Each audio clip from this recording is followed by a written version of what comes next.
Ahora sí. Ok, vamos a empezar con la defensa de mi grupo de dispositivos y subsistemas electrónicos y optoelectrónicos. Bueno, primero que nada vamos a hacer un énfasis de lo que es la electrónica, que es, bueno, la electrónica estudia el diseño de circuitos que permite generar, modificar o tratar una señal eléctrica. Los circuitos electrónicos se clasifican en analógicos o también digitales. Los analógicos se tratan de señales que son aquellas que pueden tomar cualquier valor en el tiempo, como se puede ver en la gráfica. Los digitales tratan de señales que son aquellas que pueden tener dos valores, uno máximo y uno mínimo. Bueno, el funcionamiento de un circuito electrónico solo se puede entender desde el conocimiento de los componentes que lo entregan. Así que vamos con los componentes pasivos. Tenemos las resistencias que son también, se clasifican en las fijas, variables o también las dependientes o sensibles. También tenemos los condensadores, bobinas y los relés de elemento de control. Las resistencias fijas son aquellas las que tienen el mismo valor. La función de una resistencia en un circuito es dificultar el paso de la corriente eléctrica y como consecuencia produce una caída de tensión entre sus terminales. Las resistencias permiten distribuir adecuadamente los valores de tensión e intensidad de los diferentes puntos del circuito. Su simbología serían estas, un rectángulo con dos líneas a los extremos o este en forma de pico.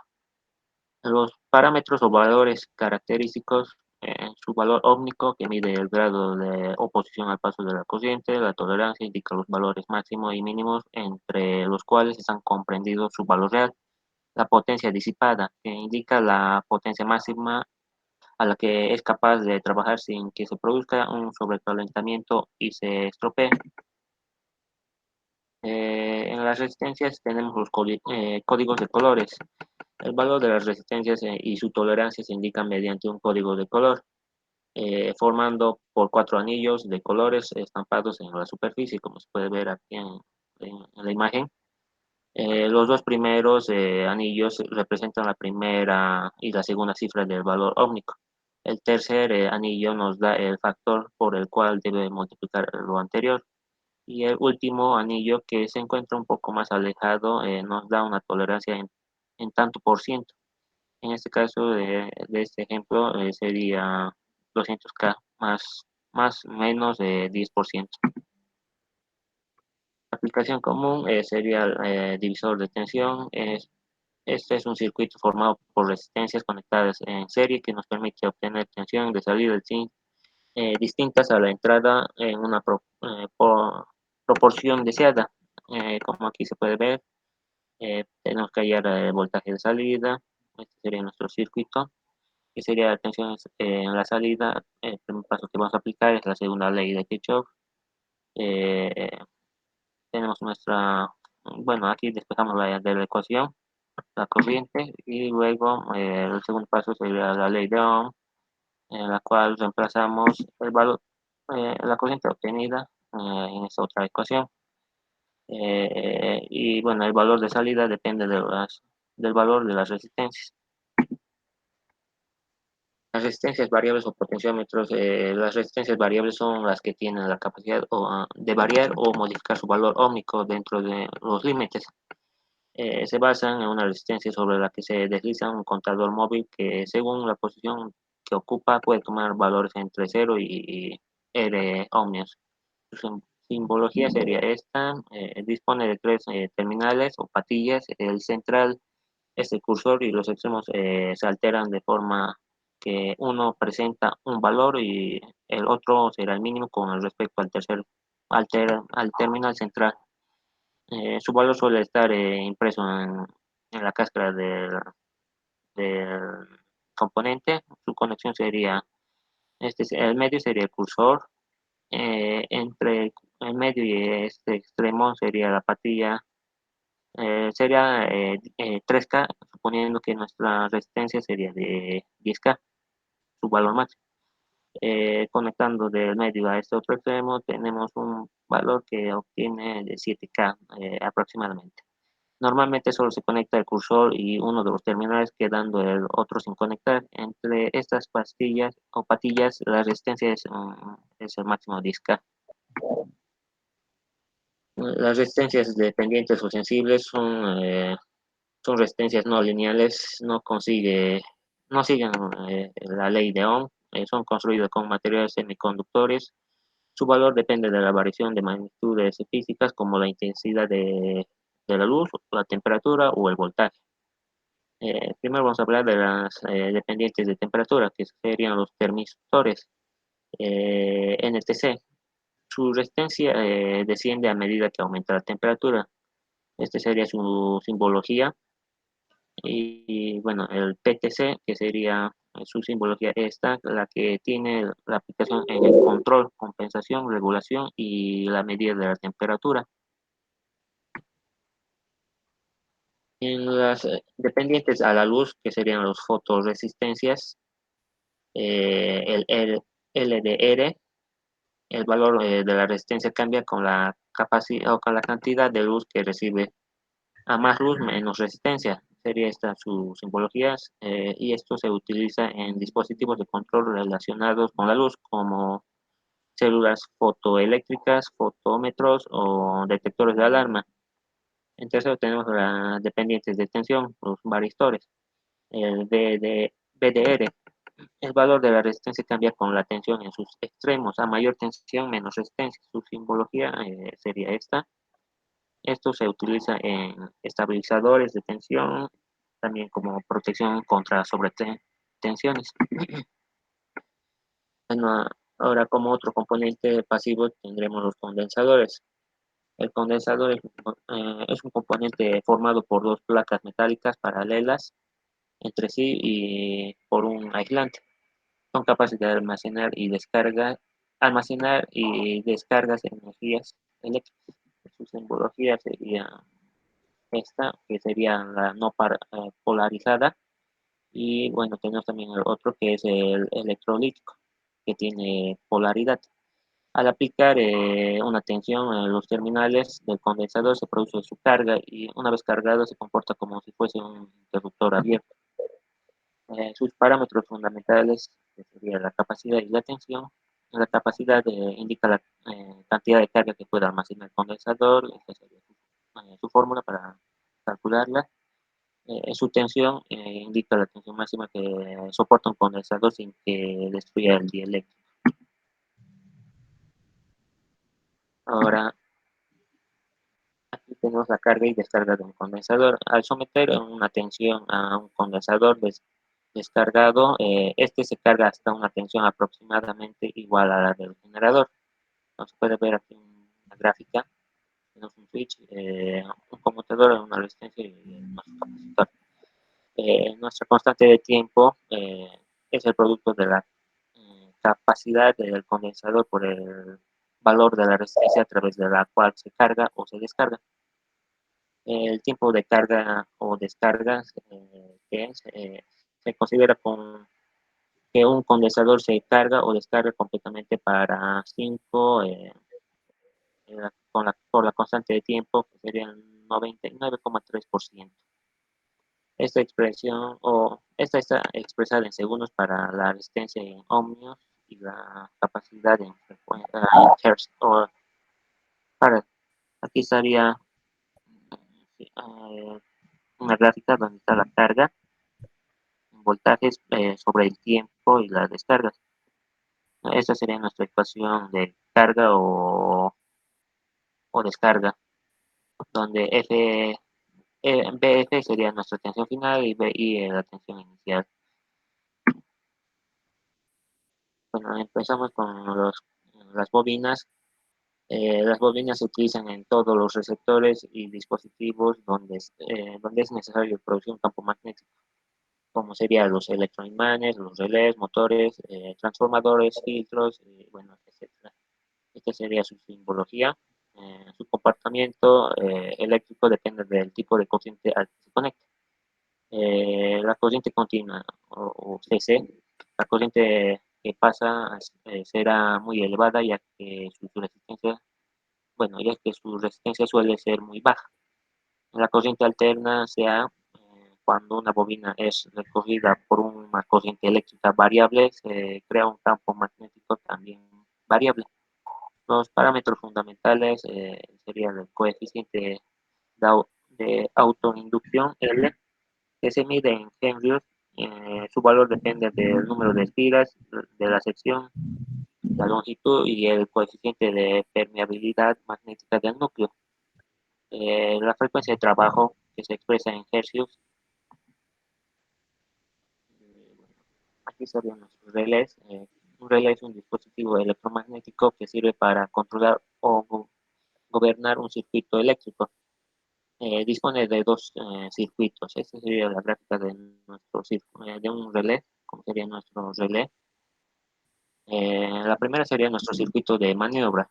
Todos los elementos electromagnéticos, es decir, núcleos, bobinas y partes mecánicas, que permiten actuar sobre la bobina por control eléctrico o electrónico. La segunda sería circuito de maniobra, formado por los contactos de salida que pueden ser uno o varios conmutadores, como aquí se puede ver en nuestra simbología también del relé.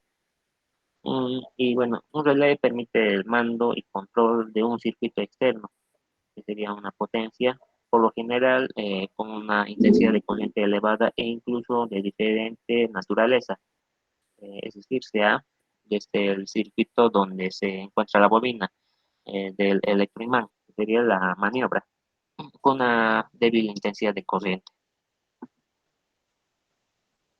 El relé de un contacto tiene un solo conmutador en el circuito de salida. Esta sería nuestra distribución de terminales, donde tenemos aquí en estas esquinas nuestras terminales de la bobina, nuestro normalmente cerrado a este lado y al medio que estaría nuestro común y al otro extremo nuestro normalmente abierto. Este sería desde una vista de abajo nuestro relé. Y bueno, el relé de dos contactos tiene dos conmutadores en el circuito de salida. Su simbología sería esta. A este extremo tenemos nuestras terminales de la bobina, nuestro normalmente cerrado a estos dos extremos, nuestro común que sería al medio y bueno, al otro lado nuestro normalmente abierto. Bueno, eso Inge sería todo de mi parte.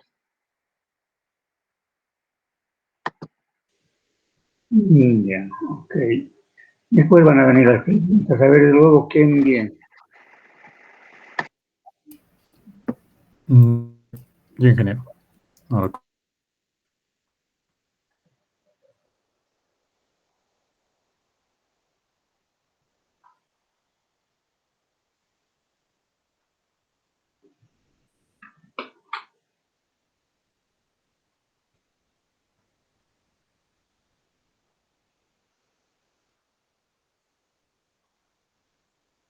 ¿Quién sigue?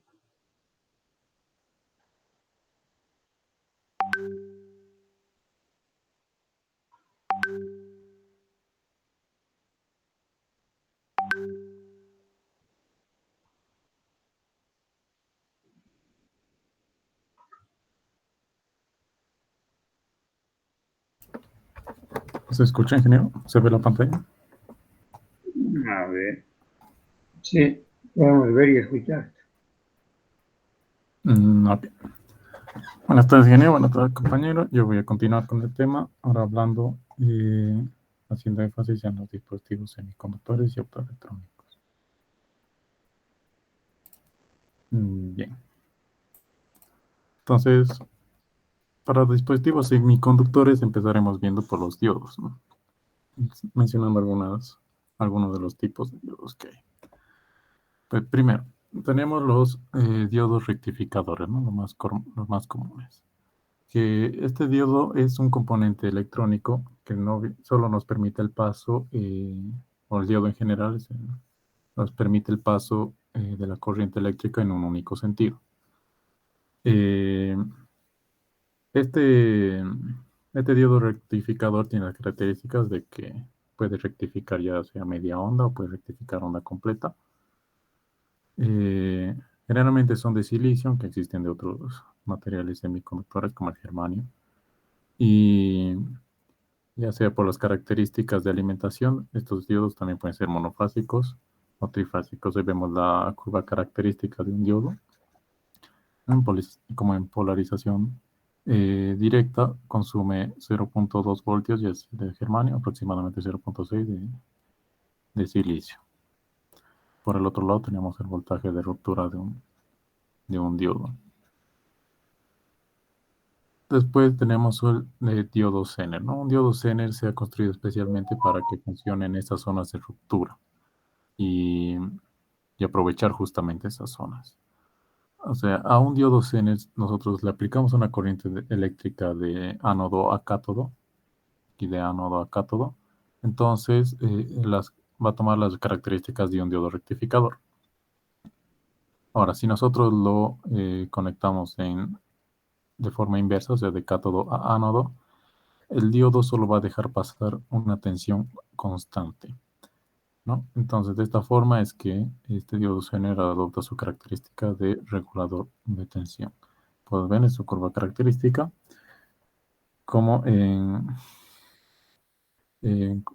polarización directa tenemos la forma de diodo convencional y en su polarización inversa pues tenemos un voltaje constante que es lo que se busca. Diodo túnel. Este diodo túnel tiene solo una unión PN en la cual se produce un efecto túnel, un efecto que da origen a una conductancia diferencial negativa en un cierto intervalo. Por ejemplo, bueno, aquí vemos la curva característica del diodo túnel, ¿no? Como forma esta forma en comparación de un diodo normal, es decir, línea punteada. Cómo forma este punto de pico y este punto de valle cuando lo conectamos en polarización directa. La presencia del tramo de resistencia negativa permite su utilización como un componente activo. Es decir, lo conectamos en polarización inversa, entonces posee prácticamente una resistencia negativa. En este tramo podemos ver. Los LED, los diodos que emiten luz, los diodos emisores de luz. Estos diodos LED se encuentran en polarización directa, o cuando están en polarización directa, los electrones se recombinan con los huecos en el dispositivo, ya, por la estructura que está formada. De esta forma liberan energía en forma de fotones. Este efecto se llama electroluminiscencia y el color de la luz pues, se determinará a partir de la banda de energía del conductor. Aquí podemos ver cómo de acuerdo a la cantidad de energía que vayamos, o bueno, por la que esté diseñada el LED, la cantidad de energía que admita pues, puede lanzar uno que otro color. Por ejemplo, mayor energía es para una luz ultravioleta y la menor energía para una luz infrarroja. Entre medio están los colores visibles, ¿no? Como el rojo, naranja, verde, amarillo, azul y blanco en ese orden. Los fotodiodos. Un fotodiodo es un semiconductor sensible a la incidencia de la luz visible o infrarroja. En este caso, para que este dispositivo pueda funcionar correctamente, se lo debe polarizar inversamente. De esta forma, se producirá una cierta circulación de corriente cuando sea excitado por luz. Podemos verlo en su curva característica, que de acuerdo a la cantidad de luz que incide sobre el dispositivo, pues dejará pasar más o menos corriente. Aquí dice, debido a su construcción, los fotodiodos se comportan como células fotovoltaicas. Es decir, en ausencia de luz exterior generan una tensión muy pequeña, aquí como vemos, corriente de oscuridad, con el positivo en el ánodo y el negativo del cátodo. Esto sería en cuanto a los fotodiodos. Ahora pasamos a ver qué tenemos en las hojas de datos típicas de unos diodos. Por ejemplo, estos diodos rectificadores de propósito general tenemos valores límites nominales en un principio. Bueno, obviamente una imagen del tipo de encapsulado que podemos encontrar, que creo que no se nota muy bien, pero bueno, tenemos valores nominales, características térmicas y características eléctricas, ¿no? Distintos tipos de valores que podemos mencionar que podemos destacar que tenemos, ¿no? Tensión inversas de pico de trabajo, a qué valores máximos podemos poner o qué valores típicos. Tensiones inversas de pico repetitiva, tensiones inversas de pico no repetitiva, las tensiones inversas de ruptura, cuando lo conectamos en polarización directa. Bueno, en cuanto a las corrientes, igual, corrientes directas medias nominales, corrientes de pico, igual podemos encontrar valores típicos de potencia, características térmicas, como bien ya comenté, ¿no? En cuanto a los Zeners que tenemos, además del encapsulado, eh, podemos ver sus potencias mínimas, régimen térmico, como estas son las páginas principales, los datos más importantes que podemos hallar, donde destacamos, ¿no?, las tensiones del Zener, las impedancias, las corrientes en inversa, y coeficientes de temperatura y corrientes máximas que pueden soportar estos dispositivos. Además, eh, podemos destacar aquí las características eléctricas,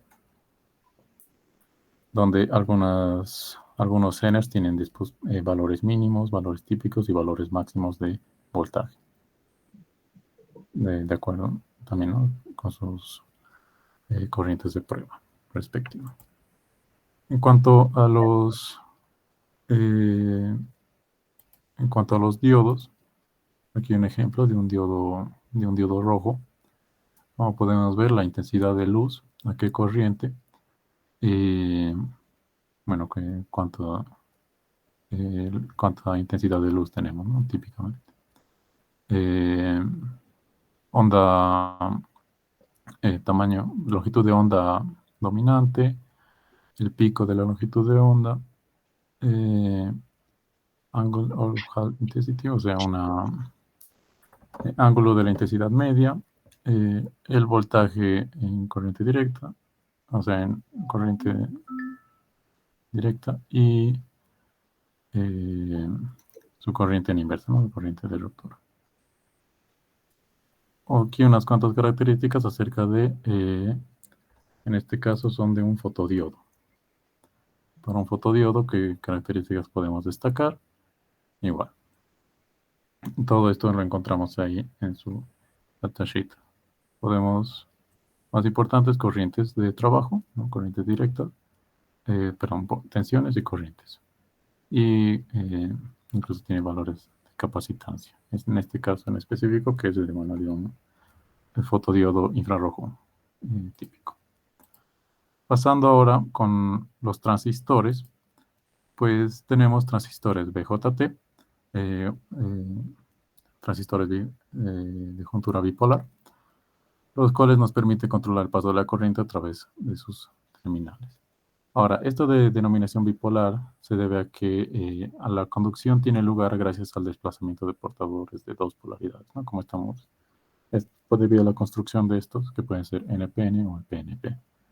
Si son los transistores más conocidos, estos, y se usan generalmente en electrónica analógica, aunque también existen aplicaciones en electrónica general, como en la tecnología TTL. Tenemos las curvas características de un transistor BJT. Para un JFET, los transistores de efecto de campo. Ahora, estos transistores, según sus valores eléctricos de entrada, va a reaccionar con unos valores de salida. Ahora, al ser transistores de efecto de campo, estos valores de entrada son las tensiones eléctricas, o sea, los valores que están sobre sobre los terminales S y G. Ahora, según este valor, la salida del transistor representará una curva característica, ¿no? Según la entrada, aquí tenemos la entrada, nos mostrará una salida que vemos en esta curva característica, que se simplifica definiendo en ella tres zonas, ¿no? Con ecuaciones definidas. Una zona de corte, una sección óhmica y una sección de saturación. Una zona de saturación. En cuanto a los transistores MOSFET, estos generalmente son usados para amplificar o conmutar señales eléctricas. Y estos son los más utilizados en la industria de la microelectrónica. Como dice acá, prácticamente la totalidad de los microprocesadores comerciales están basados en transistores MOSFET. Ahora, estos se construyen con una capa de silicio policristalino y el material posee la capacidad de formar compuertas autoalineadas. Aquí vemos en el caso de la curva característica de un MOSFET de canal N. Igual, respecto a como es efecto de campo, respecto a la entrada, obtenemos una salida. Unos valores a la salida. Valores típicos en las hojas de datos de estos transistores. En este caso, estamos viendo de la hoja de datos de un transistor NPN. Como vemos, sus corrientes en colector. Aquí estamos viendo, perdón, aquí estamos viendo la beta o el HFE, que también se llama, de los transistores, en sus valores de prueba y sus resultados, que tampoco lo he recortado. Podemos ver los voltajes igual de colector emisor, colector base o emisor base. Estos son importantes para trabajar correctamente con estos dispositivos. Además, podemos ver aquí una típica hoja de datos, valores de una típica hoja de datos de un transistor MOSFET, como vemos acá. Valores típicos que vamos a encontrar. Y también podemos destacar, ¿no?, los voltajes a los que debemos usar, voltajes máximos que soportan los dispositivos y corrientes. Corrientes en la gate, en la entrada, en la patilla de drain, etc. Veremos ahora los tiristorios, los dispositivos semiconductores usados ya mayormente para electrónica de potencia. Más común podría ser el SCR, ¿no?, un tipo de tiristor que se forma por 4 capas de material semiconductor.